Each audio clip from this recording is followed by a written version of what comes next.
Right. So it's my pleasure to introduce Kateryna Makova. Kateryna is a professor at Penn State University in the United States, and she's interested in a variety of topics related to genome evolution, including sex bias mutation rates, sex chromosome evolution, microsatellite evolution, non-BDNA, so this fraction of our genome that departs the classical Watson-Crick double helix, and also mitochondrial evolution, mitochondrial mutations, which is the topic of our talk today. So Kateryna is currently in sabbatical at Eden, and for yet another couple of months, so still plenty of time for everybody to interact with her. She is part of the Make It News framework. And before I give her the floor, I would like to mention that Kateryna is a Ukrainian-American person, so obviously concerned by the situation in Ukraine and involved in the solidarity with Ukrainian people and the particularly Ukrainian scientists repelled away from their country. So you can also connect with her on this subject if relevant. So please, Kateryna. Thank you so much for this kind introduction, Nicolas. It's been really a pleasure for me to be here over the last several months. I'm really enjoying interacting with all of you and meeting some new people. It's been really great. So today I'm going to talk about a project that is a collaborative project with several people at Penn State. And before I do this, let me just briefly introduce what my lab works on. There are four main projects. One is the sex chromosome evolution, as Nicolas mentioned, and I already talked about this at the lab meeting in December. We also work on the mitochondrial DNA evolution in mammals, and this is something that I'm going to talk about today. And that we also have this more medical project on childhood obesity. And this is the one that I presented at the Omics Days in January here in Montpellier. And the new project is on non-BDNA and evolution. We've been only working on this project for about 6 years in the lab. So it's the newest one. And I will briefly mention what we're doing there as well. So why don't we start with my presentation today, and I will give you a little bit of a story how I became interested in the project that I'm going to present today. So when I was a postdoc in Chicago, I worked with Wenchen Li, who's one of the founders of molecular evolution, and I was working on a project that investigated the differences in mutation rates between males and females. And it has to do with the number of germline cell divisions, which is very different between males and females in mammals. So in females, the number of germline cell divisions is finite. It's 24, and they all are completed by the time the female is born. They all happen in utero, okay, in her mother's uterus, okay. So they all happen when the female is still an embryo. However, in males, it's very different. So this is an ongoing process. The germline cell divisions, they go throughout the male's reproductive life, and they actually increase in number as the males age. So at the age of 20, there are 150 germline cell divisions. At the age of 40, there are 610 germline cell divisions. But the bottom line is that if mutations result from errors in DNA replications, then we expect more mutations originating in males than in females. And this is what we found. But you also expect more mutations originating in older males than in younger males.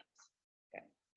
And this was actually recently demonstrated in a large study, not by our group, by another group, that indeed there is an increase in the number of de novo mutations with the age of the father, okay, at birth. Another interesting finding, and this was the analysis of 33 large 3-generation families. Another interesting finding is that there is also a maternal age effect. So the age of the mother also happens for the occurrence of mutations in the offspring. And this is humans, so this is relevant to everyone. Okay? So you can see that the slope is not that steep, but there is still an increase. So some mutations originate not from errors in DNA replication, but from other mechanisms. And they increase with maternal age as well. And of course, this comes back to a well-known fact that the other type of mutations, so I was talking about point mutations previously, but the chromosomal mutations, the mutations such as the disjunction at chromosome 21, also increase with maternal age. And this leads to the increase in the Down syndrome, in the occurrence of the Down syndrome with the age of the mother. Well, most people are familiar with this fact. So the question I really wanted to answer is whether there is maternal age effect for point mitochondrial mutations. So for mutations that occur in the mitochondrial DNA. So this is human mitochondrial DNA. Most of you are familiar with this. It's a small molecule, it's circular. It's 16.6 kilobases long. It has only 37 genes. It's small, so I thought that if we could study not the whole genome perhaps, but a smaller subsection of the genome, that should be feasible. Mitochondrial DNA is transmittable only along the maternal lineage, and it also has high mutation rate. So the mutation rate for mitochondrial DNA in mammals is about 1 order of magnitude higher than for the nuclear genome. So we thought that it's a small molecule, it has high mutation rate, we will be able to detect all mutations here easily. Okay, not that simple, but it's complicated by the fact that within a single cell, there are multiple copies of mitochondrial DNA. First of all, there are multiple mitochondria, and then within each mitochondria, there are from 3 to 10 mitochondrial DNAs per mitochondria. And then there is a lot of variability in the copy number of mitochondrial DNA, depending on the cell type. There are hundreds to hundreds of thousands of mitochondrial DNA, depending on the cell type. And the cell that has the highest copy number in the human body is in fact the oocyte. It's the egg cell, because it needs all these nutrients, right? It needs all this energy to be able to provide to the developing embryo. There is another complication with studying mitochondrial DNA, and it is heteroplasmy. And again, I apologize if this is very familiar to some of you. Some of you have studied this phenomenon for years, but some might need a refresher. So what is heteroplasmy?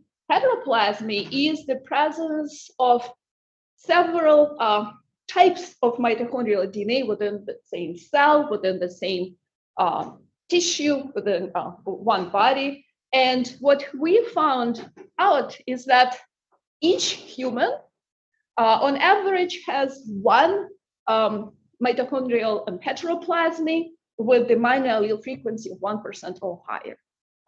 So it's actually a quite common phenomenon. It's not something that is just unique to diseases or a rare phenomenon. It's common. Most of us in this room have heteroplasmies, in fact. Okay.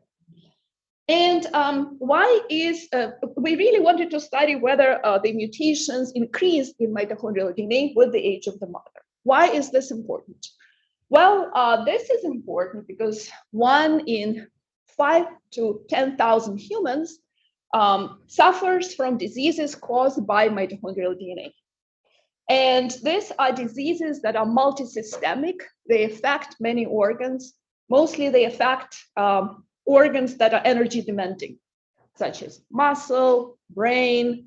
The eyes are frequently affected as well because the muscles work there as well. And I have been going to some mitochondrial disease conferences, and I met some of these people, I met some of these families, and actually the symptoms that they have are really devastating, and there is virtually no cure. And this motivated me to work on this question even more, because maybe we can learn something that eventually will help these people and their families. And another fact of life is that humans in modern societies have children in a more and more advanced age. Okay, so these two factors really were the motivation behind our research. So what we did first is I wanted to collect some samples, okay, and we couldn't use any publicly available data sets because none of them could really work for this project. We needed multi-generation families with multiple tissue sampled per individual, and such data sets do not exist. So I wrote about 10 emails to our medical school, to colleagues from our medical school. I made several phone calls, and only one person replied, okay? And this was a pediatrician in the medical school at Hershey in Penn State Medical School. And the reply was very short. It was, "We can do it." Okay, that was, he made my day. I was extremely happy. And we established this collaboration in 2010 or 2011.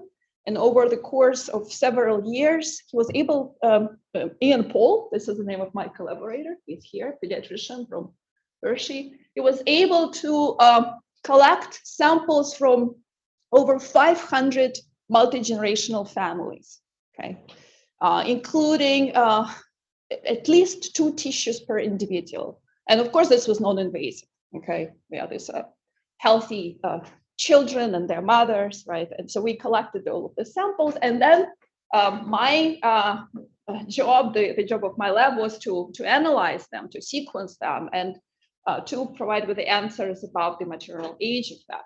So the first paper we published was on 39 mother-child pairs, and we were able already to see a signal of maternal age effect, that indeed the age of the mother matters.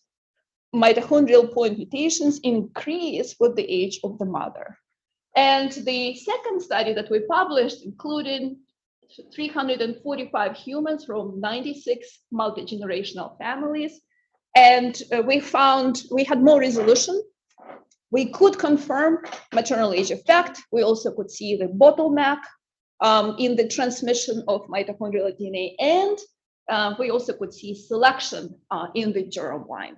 Okay. So this was all wonderful. This was great. Our hypothesis was supported by the data.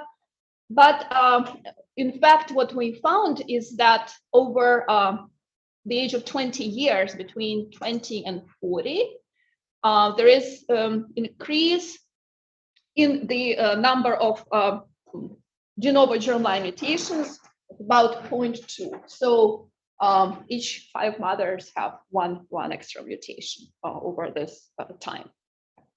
And this is the proposal we submitted for the cover for this paper. It was not accepted, but I still like the image by the artist. So this was a nice result. However, we had questions, and the question we had is whether this result is affected by selection, right? Because these are all living individuals. So selection, natural selection, could have affected this result. And for us to really understand what's happening with mutations at the level, at the neutral level, right, at the level of mechanisms, we would have to look at individual cells, and in this case, at individual oocytes. And because they would be less affected by selection, obviously, because not all of them will be fertilized, right? Some of them won't be. So this is the question that we asked next. Is can we observe the increase in mitochondrial DNA mutation frequency by examining oocytes directly? So we wanted to sequence single oocytes, individual oocytes. And you can imagine that doing this in humans is challenging. It's very challenging. It's expensive. It presents some ethical issues. So we first wanted to take a look at the model system. And the first model system we examined was a mouse. So we collected mice from 2 different ages, and we contrasted the mutation frequencies in mitochondrial DNA. And we looked at individual oocytes, single oocytes. And we could observe an increase in mutation frequency at single oocytes in mice over the course of just 9 months. So the difference in age was only 9 months, and we already could see a significant effect. And to do this, we used a method that was established by another group. It's called duplex sequencing, and I will talk about this method in detail on the next slide. But because we examined only 2 time points for the age in mouse, we really couldn't say whether this relationship is linear between the age and mutation frequency, or it is perhaps non-linear. And we also didn't know whether this relationship holds for the species with longer generation time, such as primates. But eventually we want to answer this question for humans. So we really wanted to move to a primate model. And for this, we used macaques. So this is the introduction to what I actually would like to talk about at today's seminar. So the question to answer today is, how do de novo mutations in mitochondrial DNA accumulate with age in primates? And I will talk about the experimental design, the methodology, how we called variants, and then I will talk about the analysis of de novo mutations, and I will try to summarize this in several take-home messages. I will talk about the analysis of inheritable mutations, and then I will also put some discussions together towards the end. All right. So what was our experimental design? So we used 30 Indian macaques, okay? And this is a rhesus macaque, just they can be divided into Indian and Chinese. So the ones we used were all Indian macaques. And just a little bit of introduction about the reproductive biology of macaques.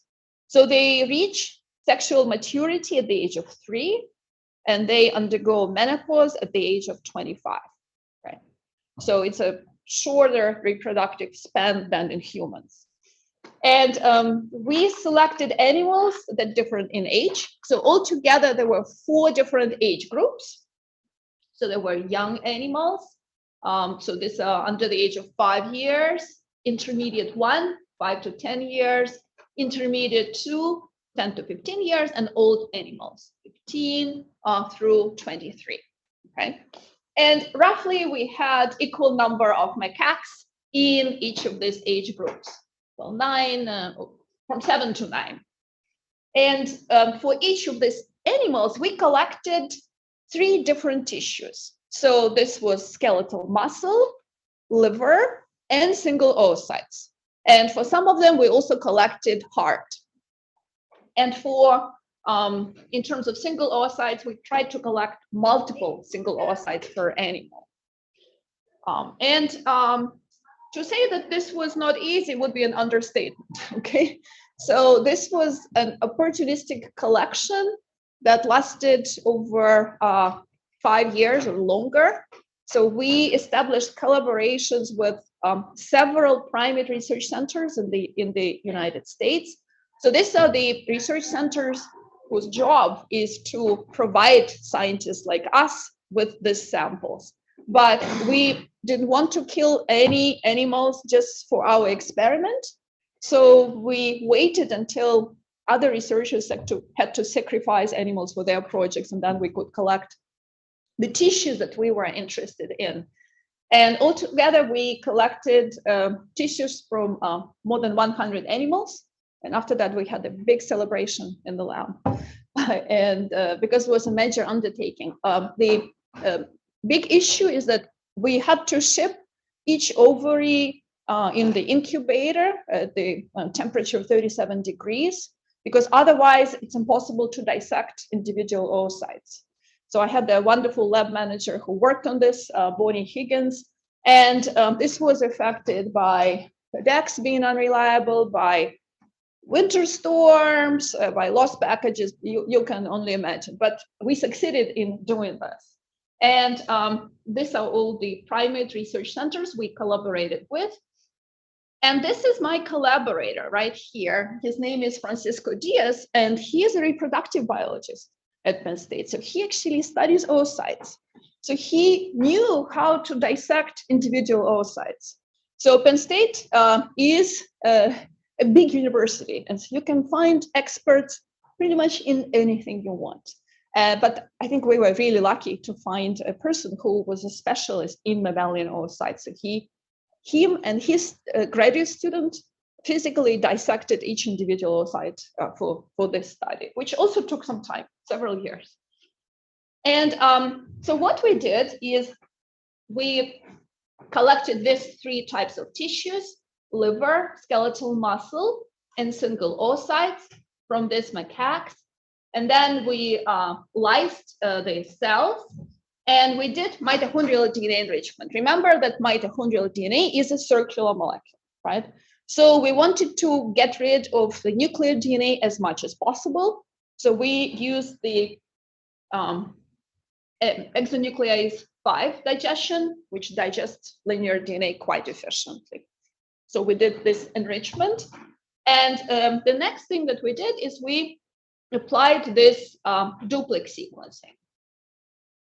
And duplex sequencing is a sequencing technique that has extremely low error rates, okay? So usually when you think about Illumina sequencing, well, 10 to the minus 3 roughly is the sequencing error rate, right? When you think about PacBio or Oxford Nanopore, 10 to the minus 2, okay? It's quite high. Maybe with HiFi technique, it's 10 to the minus 3. Yeah, but and the mutation rates on the order of 10 to the minus 8 to the minus 9. Okay, so mostly when you're sequencing, you're getting errors and not the mutations. So we have to really use duplex sequencing combined with high depth of this extremely precise sequencing technique to obtain the reliable results. So what is the idea behind duplex sequencing? So you are starting with a double-stranded template, double-stranded DNA template. So you take DNA, you shear it, you physically shear it. And then to each of the fragments, you are attaching adapters. So these are random tags. These are usually 12 base pair random tags, and you attach them on the both sides of the sheared DNA fragment. These are unique. You design your adapter mix in such a way that they are going to be unique for each fragment, okay? And then you prepare your library using PCR and so on, and just as you normally would. And as a result, you sequence the reads coming from one double-stranded template. But because of these tags, because of these barcodes, you know where each read originated from. Okay, so you build these families of reads. And yes, there could be a sequencing error. Usually will be in just one read from this family. So this is the family of reads coming from a single template. Or you might have an error during sequencing, during PCR during sequencing. And in most cases, it will be just present in the reads coming from one strand, not from the other.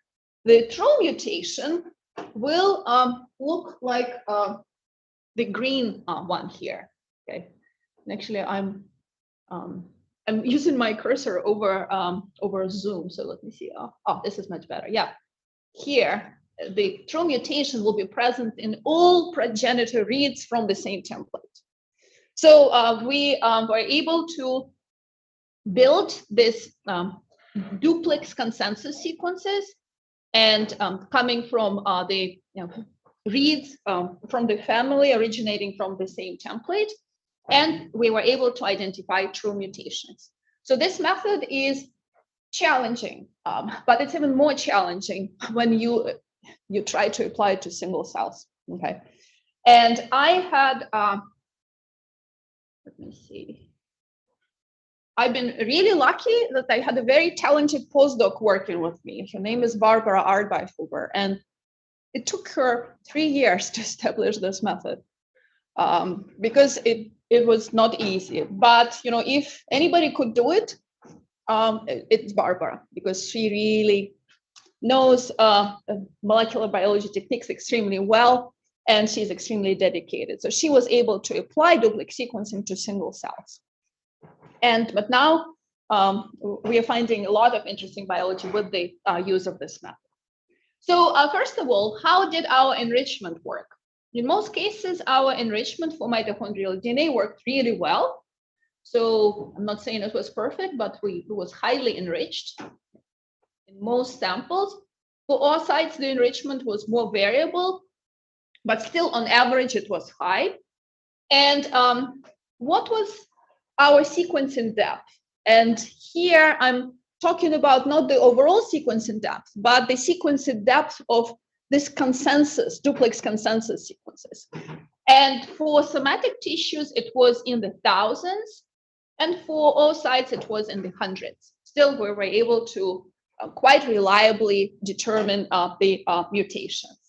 And we obtained quite even distribution of mutations across the mitochondrial DNA. And altogether, we detected 18,000 variants. Some of them were inheritable heteroplasmies. These were present in all somatic tissues and at least in some oocytes for an individual. And usually they had high minor allele frequencies. I'll talk about them actually at the end of my talk.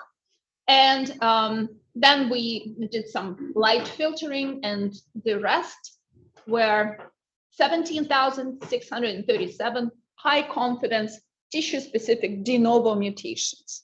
Okay, so this is the data set that I'm going to analyze for you. So these are de novo mutations. Usually they're present only in one tissue and in one individual, okay, for the most part. This is their distribution, and many of them were present in liver, but we also observed some in other tissues. There were very few shared mutations in this data set. Mostly this is just unique de novo mutations, as you would expect from de novo mutations. All right, and this slide really summarizes our result, our main result. So let's take a look at the left part. So on the x-axis, we have age in years, okay? On the y-axis is the mutation frequency. And there are several colors.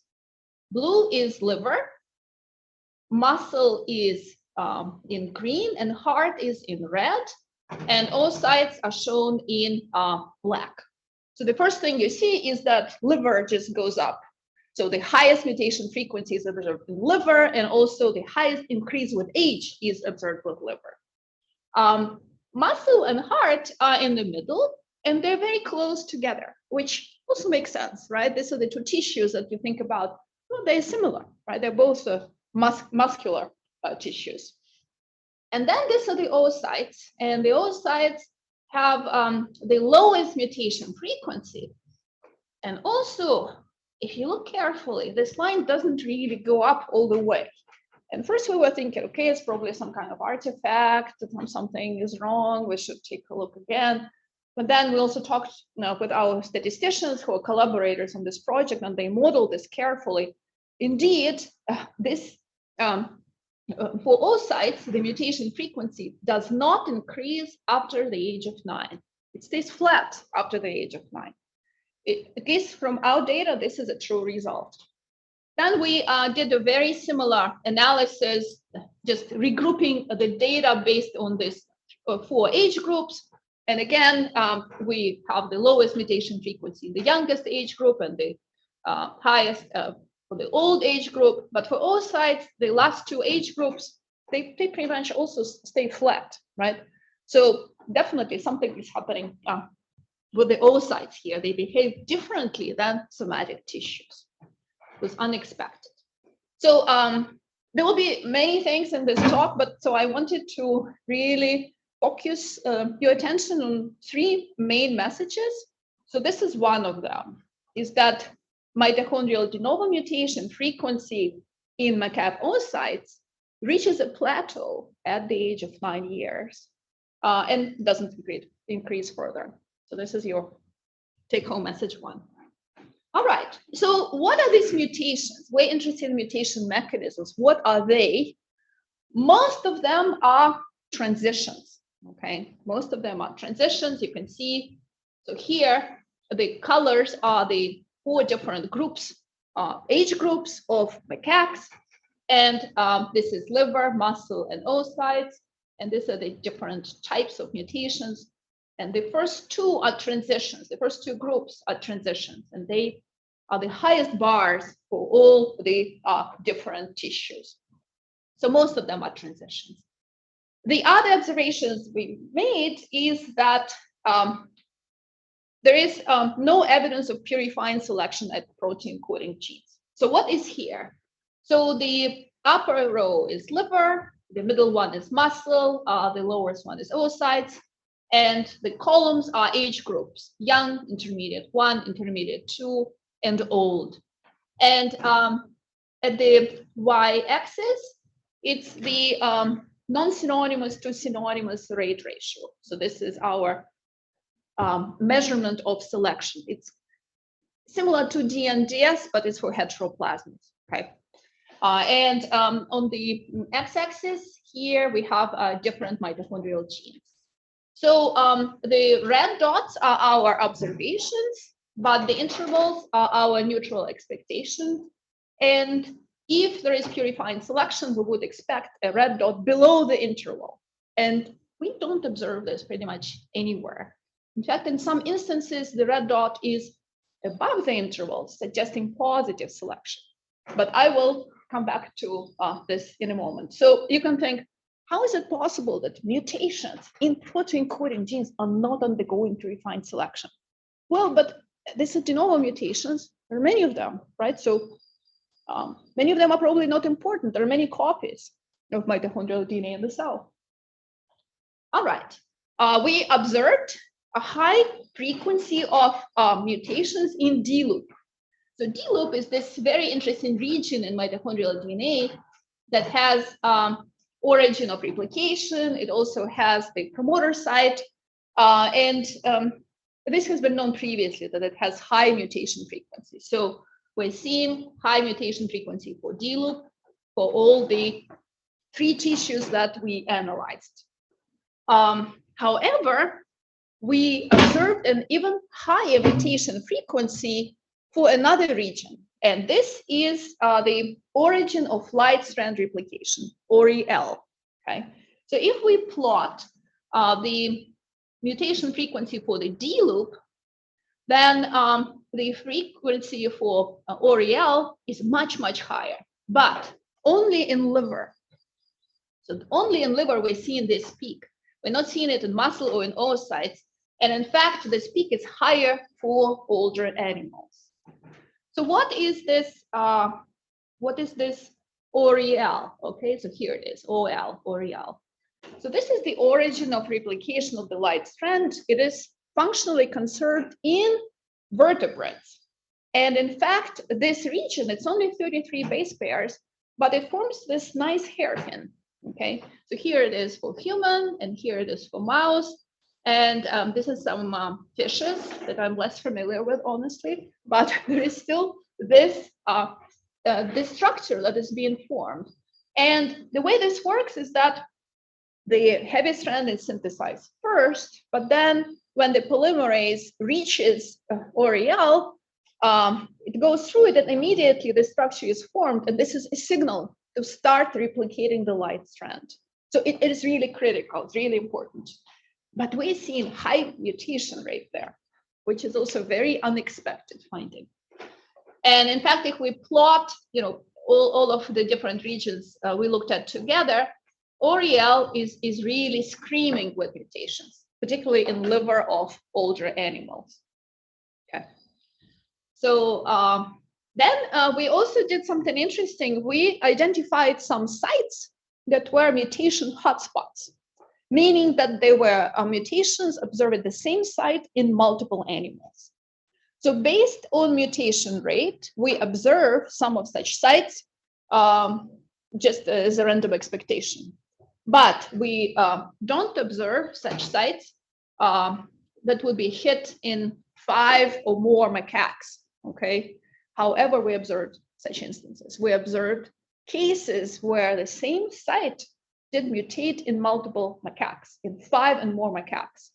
And the macaques we sampled are unrelated, okay? So it's not due to common ancestry.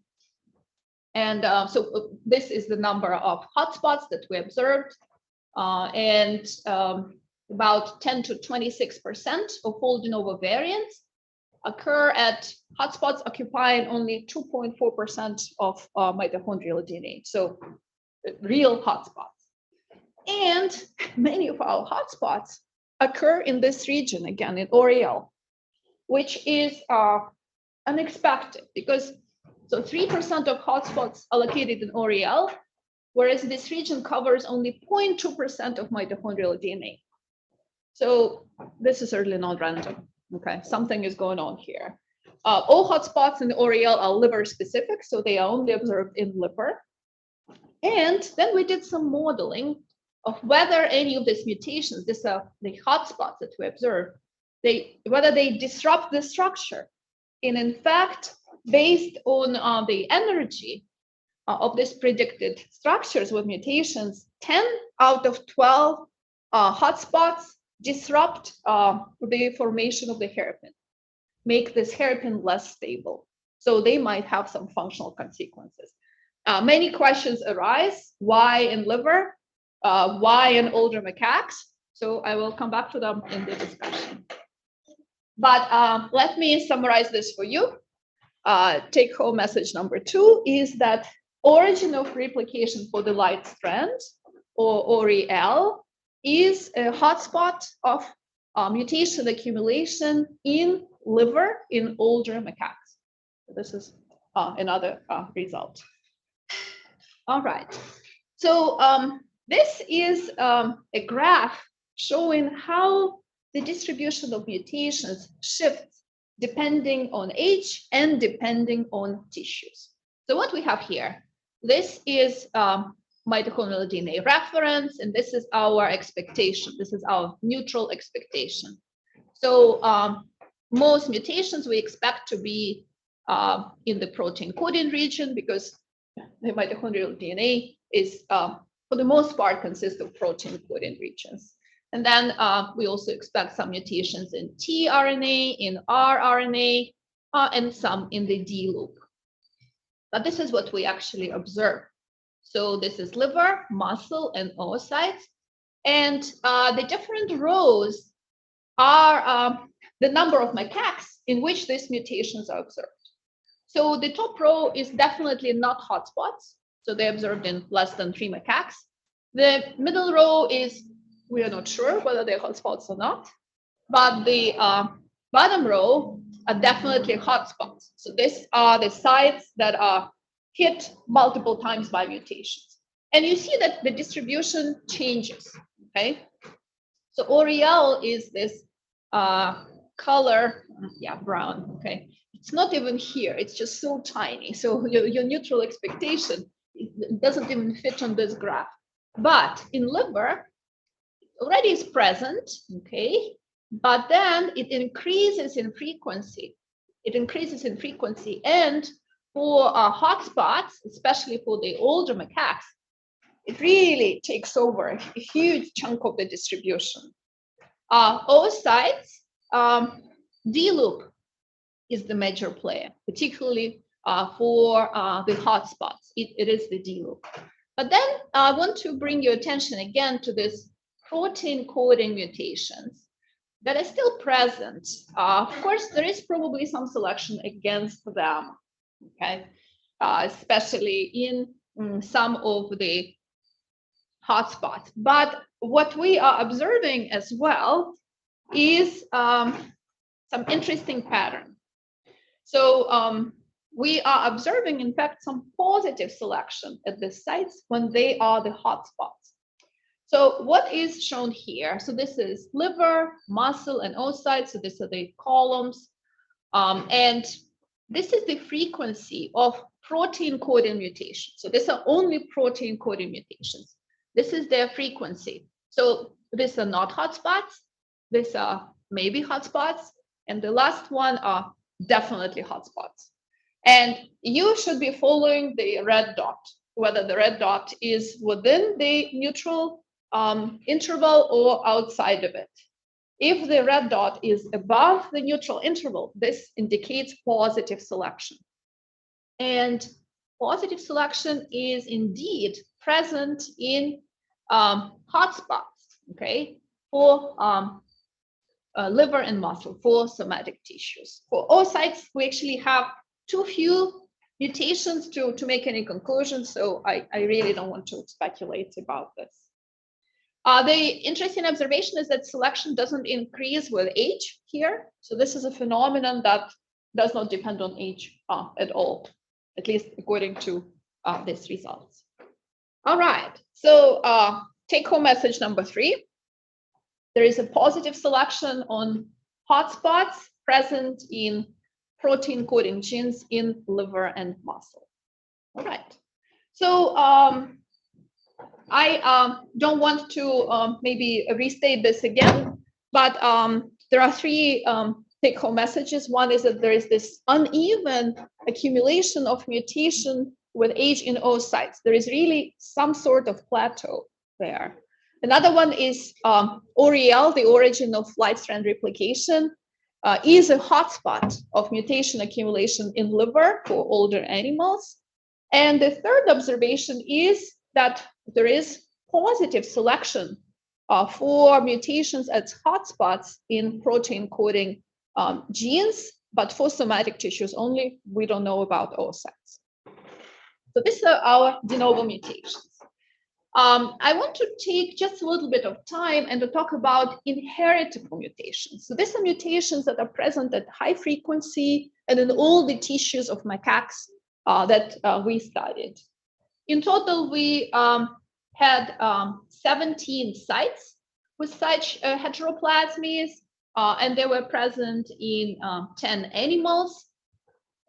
So we believe that these are the mutations that are usually inherited by the offspring. They just inherited by the maternal lineage.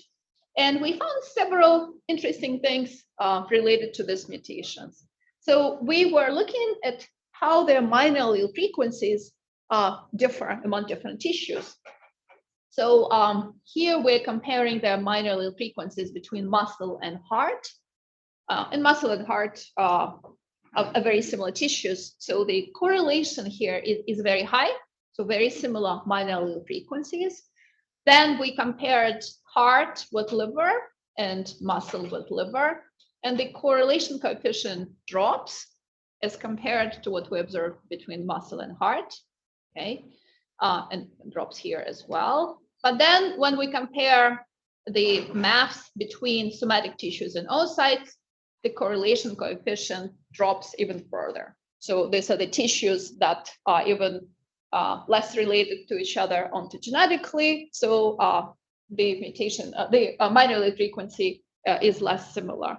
And we explain this by drift. So there is stronger drift between oocytes and somatic tissues than between somatic tissues.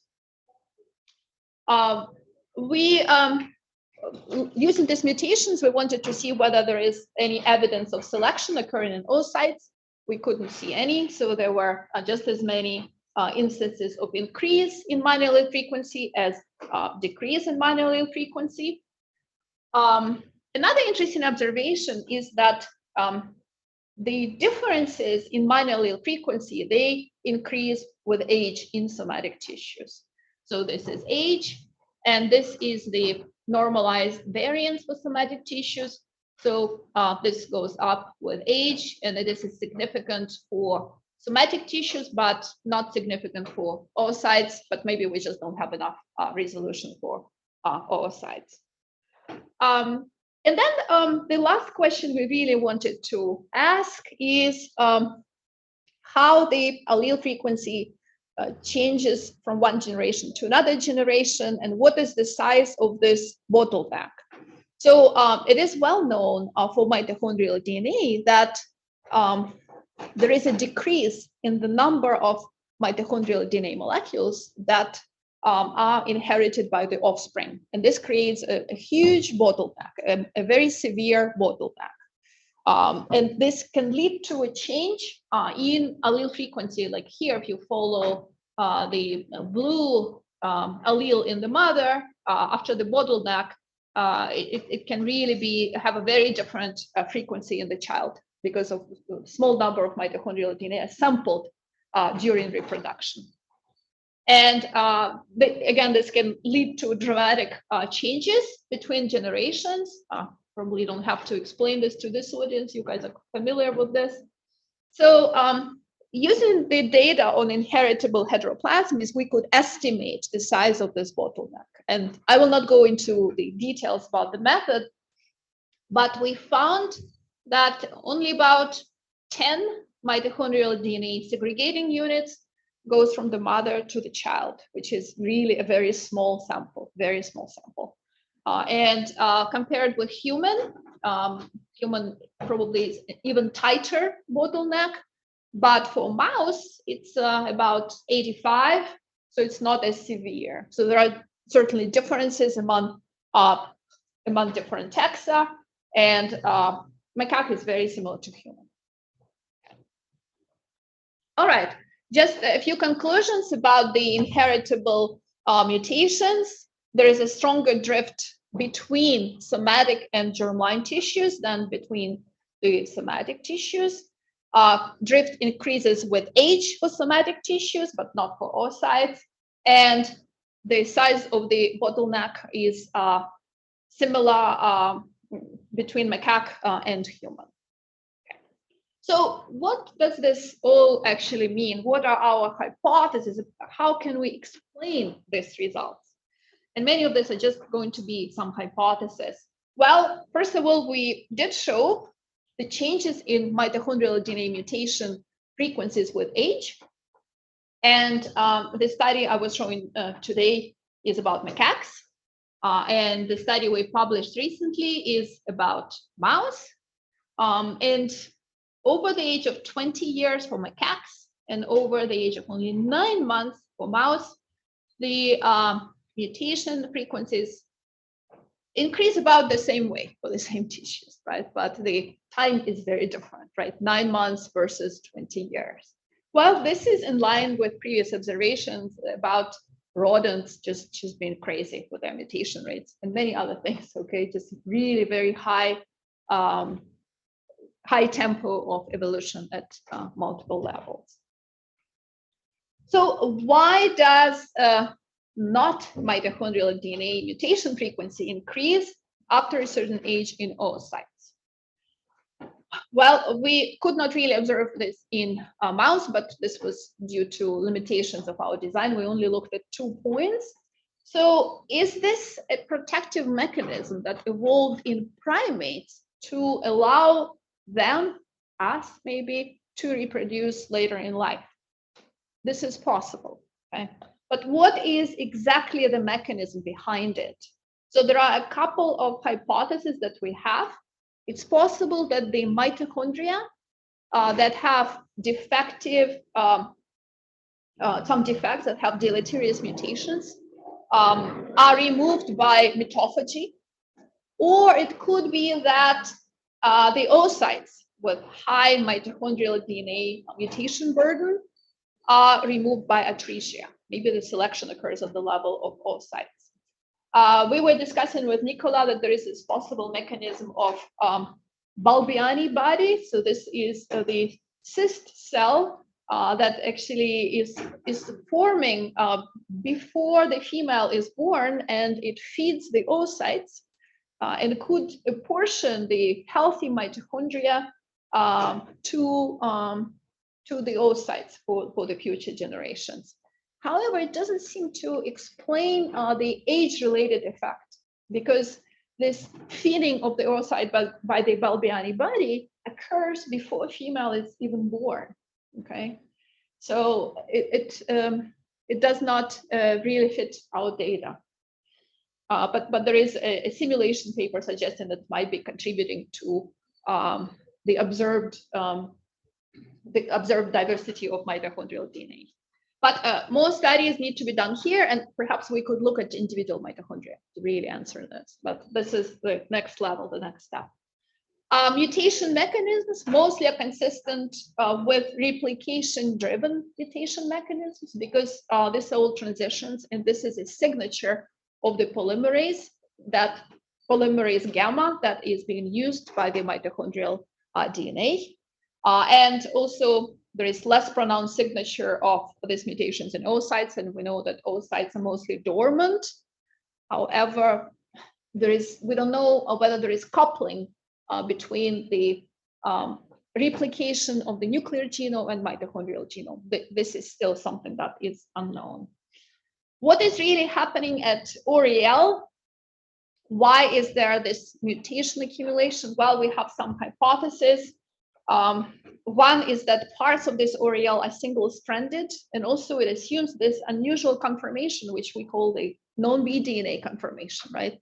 Could be that it has an increased mutation rate for these reasons. But there could be also potential selection for destabilization and decreased copy number of mitochondrial DNA in liver, right, in older animals. And this one is the most difficult to explain. The last observation is the most difficult to explain, that there is this positive selection at hotspots in protein coding regions and in somatic tissues. Was also observed in human liver. So this is certainly not an artifact. It was observed by another group in human liver and does not increase with age. We also observe this now in muscle. So it could be that there is a positive selection for reduced function of mitochondrial DNA in liver, because liver already has many DNA damaging byproducts. So it's already tissue that suffers a lot from all of these mutagens. So perhaps there is selection to reduce the function of mitochondria in liver even further by this mechanism. Our results about drift and bottleneck and age are consistent with other studies that showed a correlation between drift and age in humans in hair. So this is consistent with previous results. And if I were to summarize all of this for you in just one slide, this is the graphical abstract for my presentation. So somatic tissues are showing this nice and gradual increase in mutation rates. The germline mutations, they have this break. And OREL is really hotspot of mutation accumulation in liver of older macaques. Yeah, I am done. So this is some acknowledgement, some of the people who helped us and some funding. And I just want to take maybe a couple more minutes of your time before we go to questions. I want you to mark your calendars. So we are organizing an exciting event, and my co-organizer actually is here. Juan is here.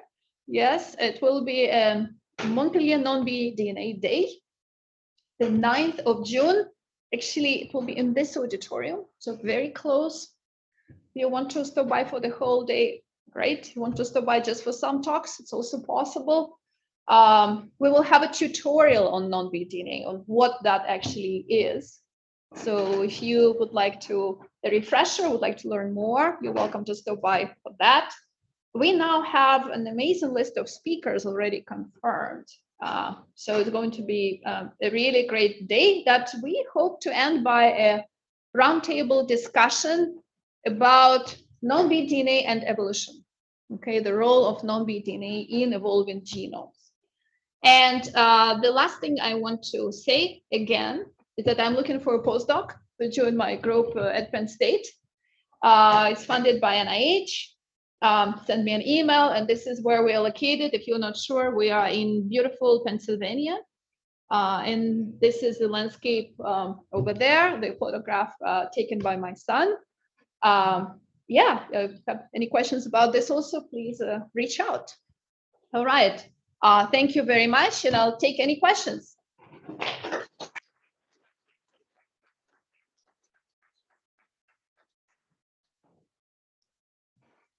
Kateryna, we have a little time for questions.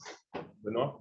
Yes, I have a question about positive selection, because I wonder if here positive selection is actually happening among mitochondria, because you could have positive selection. For example, if you have heteroplasmia, you could positively select just the ability to replicate, for example.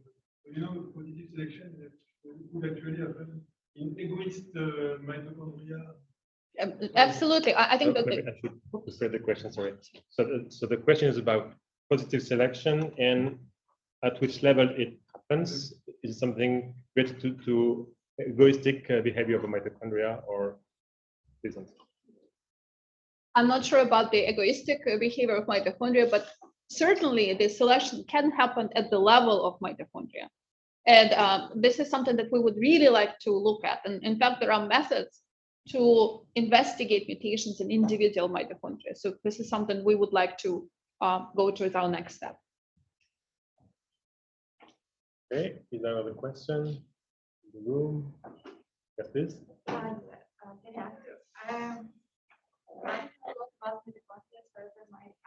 So what are the mutation mechanisms? So you mentioned replication-related errors, but what is the impact of like extrinsic factors, for example? Does they impact, and what is more important, like replication or these extrinsic factors?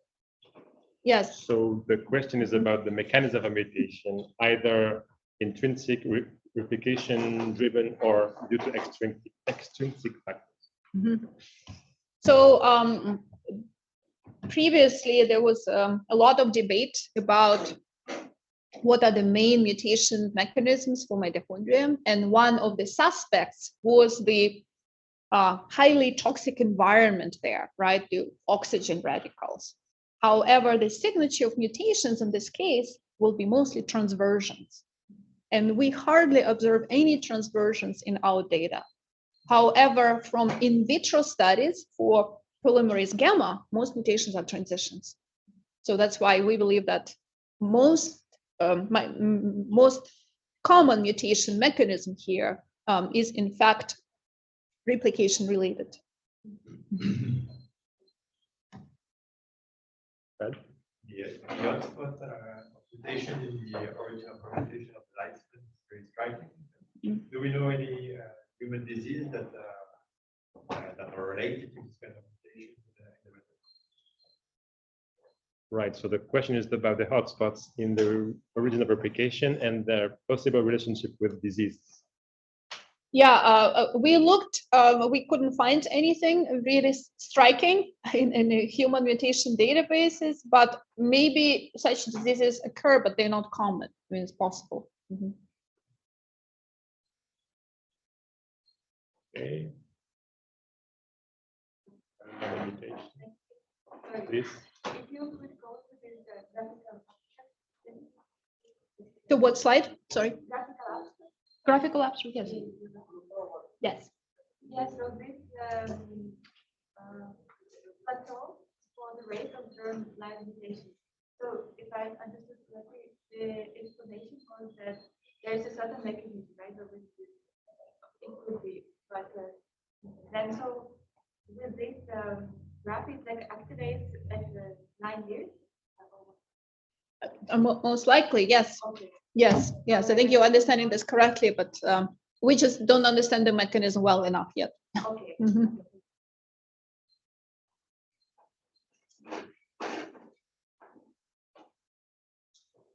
Any question by Zoom? Yes, there's a question by Philippe. Philippe, you can unmute your speakers. Oh, you can hear me? Yes. Okay, wonderful. Thanks for the seminar. I have a question about the distribution of mutations in, well, it was in macaque, I think. Don't remember. You gave so many examples. So you find a wide variation among individuals, with some individuals with very few mutations and others with much larger numbers. Did you find any individuals with extremely large numbers?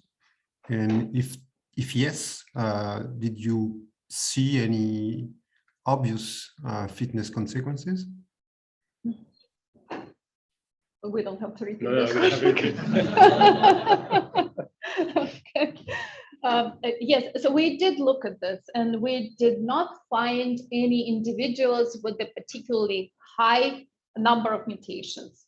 However, in our models, the macaque ID, the individual macaques, were one of the predictors, and it turned out to be significant.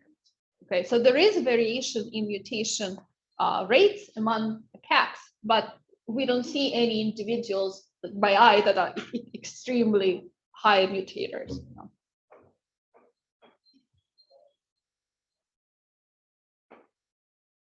Okay, I think we're done. Thank you very much again, Kateryna.